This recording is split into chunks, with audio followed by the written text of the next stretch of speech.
The days of the Andals were numbered. One by one, their so-called kings were bending the knee or facing the wrath of Aegon Targaryen. Aegon of old Valyria. Aegon who was blood of the dragon. When Aegon came demanding fealty, King Harren the Black ruled as far east as the Trident. Other kings like the Starks could kneel, but Harren was Ironborn, and the Ironborn must be beaten. In Harrenhal, he had the mightiest castle in Westeros, and the army to defend it. But Aegon did not intend a siege. He mounted his dragon and roasted Harren and all his sons in their tower, and the Ordway with them. Because of Harren's defiance, Aegon pushed the Ironborn back to our islands and gave the Riverlands to the Tullys. But he did allow the Ironborn to choose who would lead them. The old River Kings, Storm Kings, and the Kings of the Rock spilled blood here for thousands of years, squabbling like children over a new toy, until the Ironborn came and spanked them with their axes. Under Harren the Black, their kingdom stretched all the way to the God's Eye, where they built the largest castle Westeros had ever seen. Maesters teach that Harren was a fool, but he had some sense. If you're going to enslave and torture an entire people, you best have thick walls to hide behind. But the very day the last stone was laid in Harrenhal, Aegon Targaryen landed in Westeros. Arwen Horror, born to a king who had a fleet he didn't sail, and swords he didn't blood. As an unruly and worthless youngest son, Arwen was sent away to the east to vanish, and so he did. But when his father died, Arwen returned to the Island Islands for the Kingsmoot. An elder brother objected, so an elder brother fell off a horse, and at the Kingsmoot no man objected. Arwen launched his father's ships for Westeros and took 10 times the Iron Islands from its weak lords, who never expected to face an Ironborn king as skilled on land as at sea. For Arwen had reaved with Eastern pirates and served with Eastern sellswords and learned more of war than the Ironborn could imagine. After Aegon and his dragons burned our last king, Harren the Black, and broke our armies, the defeated Ironborn chose my ancestor, Rickon Greyjoy, as Lord of the Iron Islands, not king. House Baratheon was born in the Wars of Conquest, when Aegon the Dragon invaded Westeros. Aegon sent his commander, Orys Baratheon, to take Storm's End. Argilac the Arrogant, the last of the Storm Kings, foolishly left the safety of his stronghold and met the Baratheon warlord in open battle. Argilac was soundly defeated, and Orys took his lands, his holdings, and his daughter. Orys was said to be a half-brother to Aegon Targaryen. If this were true, a little blood of the dragon mingled with that of the stag in those days. The seat of House Baratheon is Storm's End, a legendary keep raised in the Age of Heroes. It overlooks Shipbreaker's Bay, where legend has it that Durin, the first Storm King, raised the keep with the aid of Bran the Builder of House Stark, forging a centuries-long connection with the Stormlands and the North. After Aegon's conquest of the Seven Kingdoms, the Baratheons remained loyal enough to the crown, while Targaryen kings came and went. But loyalty has its limits. After defeating the Iron Men at Harrenhal and slaying the last of the Storm Kings, Aegon and his sisters, Rhaenys and Visenya, set their sights on other prizes: the gold mines of the Rock and the fertile lands of the Reach. King Loren Lannister of the Rock and King Mern Gardener of the Reach foolishly thought their combined armies could beat back the Targaryen host. They rode forth together, their proud banners flapping in the wind, and faced off against Aegon in a vast golden field of wheat.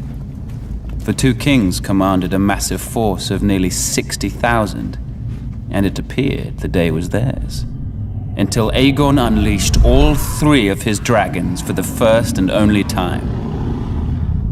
Each beast was named after the Valyrian gods of Aegon's forefathers. Visenya rode Vhagar, whose fiery breath could melt armor. Rhaenys rode Meraxes, whose jaws were big enough to swallow a horse whole. Greatest of all was Balerion the Black Dread, with fire dark as night and wings so huge whole towns were covered in shadow when he flew overhead. This magnificent creature was ridden by Aegon himself. 4,000 men were bathed in glorious dragon flame that day, on what came to be known as the Field of Fire. King Mern was among the dead, and House Gardener died with him. His stewards, the Tyrells, surrendered his ancestral stronghold of Highgarden to Aegon, and were appointed Lords Paramount of the Reach and Wardens of the South. When Loren Lannister witnessed Mern's fate, he wisely bent the knee. Aegon spared Loren's life, and the Lannisters were made Lords Paramount of the Westerlands and Wardens of the West. Unlike the Lannisters, Starks, and Arryns, we were never kings in our own right. House Gardener ruled the Reach since the Dawn Age, and we were their stewards. While they warred to enrich their already rich domain, we managed their castle of Highgarden. But then Aegon Targaryen landed with his dragons. Nobody knows why the Gardener King took the field against him. Anyone could see that a man who grows flowers should beware a man who grows fire-breathing monsters. But maybe it wasn't wholly his idea.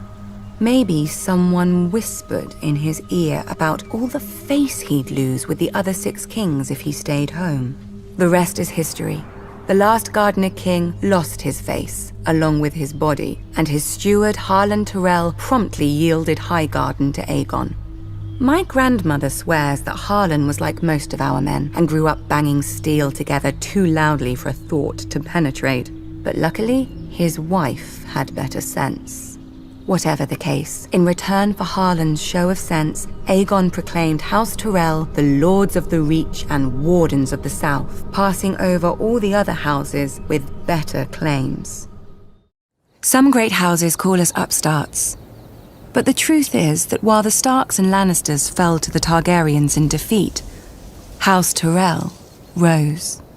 For thousands of years, our family served as loyal stewards to the kings of the Reach, until the last of their line unwisely burned to death, resisting the Targaryen invaders. To save the Reach from a similar fate, we yielded the castle of Highgarden to Aegon and his sisters. In gratitude, the Targaryens gave House Tyrell dominion over the Reach, and we became lords of the castle in which, for generations, we had served.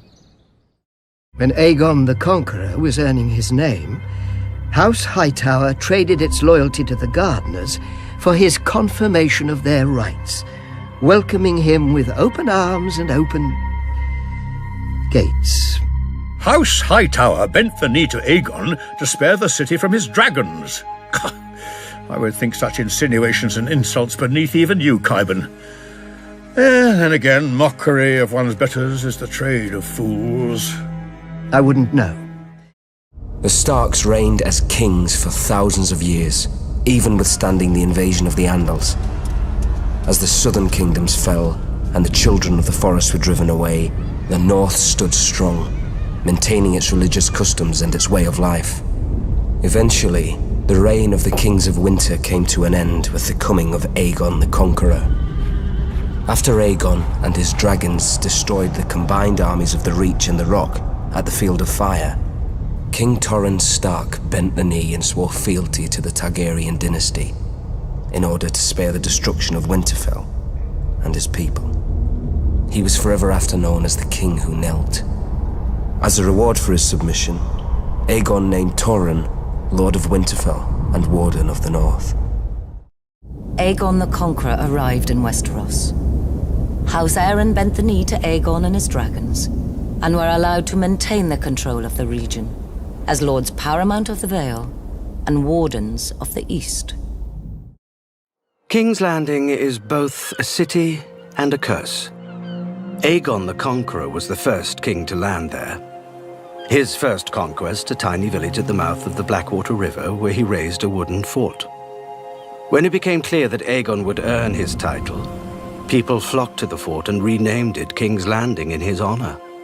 The ploy succeeded, and Aegon chose King's Landing for his capital over older and more beautiful cities like Old Town and anywhere else. The carrying of royal favor thus became the foundation of the city, and blood its bricks. Eventually, after centuries of courtship, House Martell got into bed with the Targaryens. We took King Daeron II and his sister for our own before they could take each other, and 6 kingdoms became 7.